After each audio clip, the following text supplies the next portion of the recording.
Bonjour, nous sommes le groupe 7 de la classe de 3e C. Aujourd'hui, nous allons vous présenter le vivre ensemble et la laïcité en vous résumant le film de, euh, de Sébastien Gros en faisant un lien avec la laïcité. Pour commencer, quelques définitions. La première, le vivre ensemble, qui consiste à l'acceptation des différences et à la reconnaissance.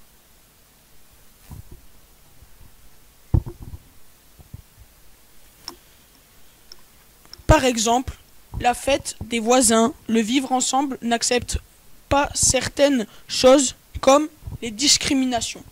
Par exemple, le racisme, le sexisme et l'antisémitisme que l'on retrouve plus ou moins dans le film. Puis la laïcité, qui garantit la liberté des consciences. De celle-ci découle la liberté. La laïcité garantit aux, aux croyants et aux non-croyants le même droit de la liberté d'expression de leurs croyances ou convictions. Elle assure aussi bien le droit d'avoir ou de ne pas avoir de religion, d'en changer ou de plus en avoir. Elle garantit le libre exercice des cultes et la liberté de religion, mais aussi la liberté vis-à-vis de la religion. Personne ne peut être au courant, au respect des dogmes ou de perceptions religieuses. Mais aussi, elle implique la séparation entre l'État et les organisations. L'ordre politique est fondé sur la seule souveraineté du peuple et des citoyens, et l'État, qui ne reconnaît et ne salaire aucune culte, le fonctionnement interne des gouvernements religieux. De cette séparation déduit la neutralité de l'État. La laïcité n'est pas une opinion parmi d'autres, mais la liberté d'en avoir une. Elle n'est pas une conviction, mais le principe qui les autorise toutes, sous réserve du respect de l'ordre public. Maintenant, je vais vous résumer le film Une incroyable équipe. En Allemagne, à la fin du 19e siècle, un professeur d'anglais découvre à Londres un jeu bien particulier, le football. Pour renforcer leur esprit d'équipe, il décide d'en enseigner les règles à ses élèves.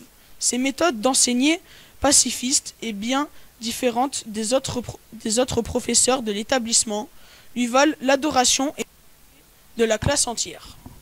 Parmi tous ses élèves, un se nommant Just Bornstedt, est moins bien traité que les autres, car il est dans une famille de prolétaires, camarades et parents le discriminent et violentent par ses camarades, comme le montre la scène où Félix Hartung, après un entraînement de foot dans le gymnase avec le professeur d'anglais, le professeur Koch, en profite pour lui dérober ses chaussures et lui lancer au plafond. Dans ce film, les principes ne sont pas respectés, car on voit bien que Just n'est pas du tout traité de la même manière, car il est issu d'une famille pauvre, et sa mère est ouvrière, et il n'a pas et est aussi confiné tout seul au fond de la classe. Et il y a un deuxième personnage principal, son prénom est Félix Hartung. Il est le principal harceleur de Just Bornstedt et le dénonce presque à tous les professeurs, mais à fur et à mesure, il se lie grâce par son professeur d'anglais. Le groupe s'est aussi dissous de la faute de Félix Hartung, car il a dit à son père qu'il pratiquait le football en dehors de l'école. Car avant, il pratiquait le football dans le gymnase sans que les parents ne sachent. Mais au bout d'un moment, son père l'a appris. Ce, ce qui a donné aux enfants de se rebeller à l'insu du professeur Koch, car il avait dit d'arrêter en dehors du gymnase.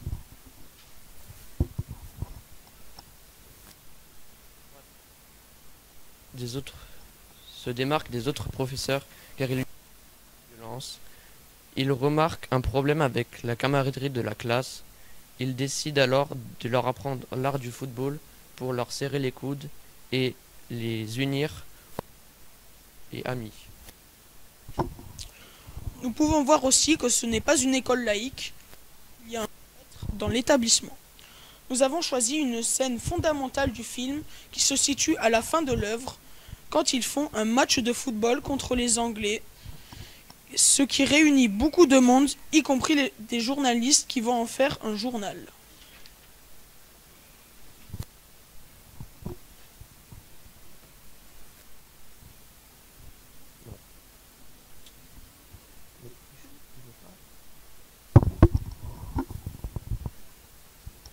Ce film fait part de plusieurs types de discrimination, comme le racisme, le sexisme, le montre l'article 21 de la Charte des droits fondamentaux.